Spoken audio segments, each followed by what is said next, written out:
Hi friends, welcome back to my YouTube channel. ഇതെൻ്റെ വീട്ടിലെ നീലയാമരയാണ്. അതിൽ കുറേ അധികം കായ്കളൊക്കെ ഉണ്ടായിട്ടുണ്ട്. ഇതാണ് കേട്ടോ നീലയാമരി. അപ്പം ഇതിൻ്റെ ഇല വെച്ച് നമുക്ക് എണ്ണയൊക്കെ കാച്ചാം. അപ്പോൾ ഇതാണ് നീലയാമരി. ഇത് എൻ്റെ വീട്ടിലുണ്ടായതാണേ.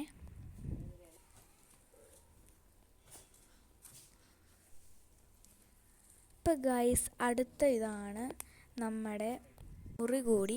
അപ്പം മുറിവൊക്കെ ഉണ്ടാവുകയാണെങ്കിൽ ഇതിൻ്റെ നീര് പിഴിഞ്ഞ് ഒഴിച്ചാൽ മതി. അപ്പം വെള്ളം ഒന്ന് ഇതാക്കിയിട്ട് വേണം പിഴിയാൻ. ഞാനിപ്പോൾ വെള്ളം എടുക്കാത്തതുകൊണ്ട് കുറച്ചൊക്കെ കളറ് വന്നിട്ടുണ്ട്.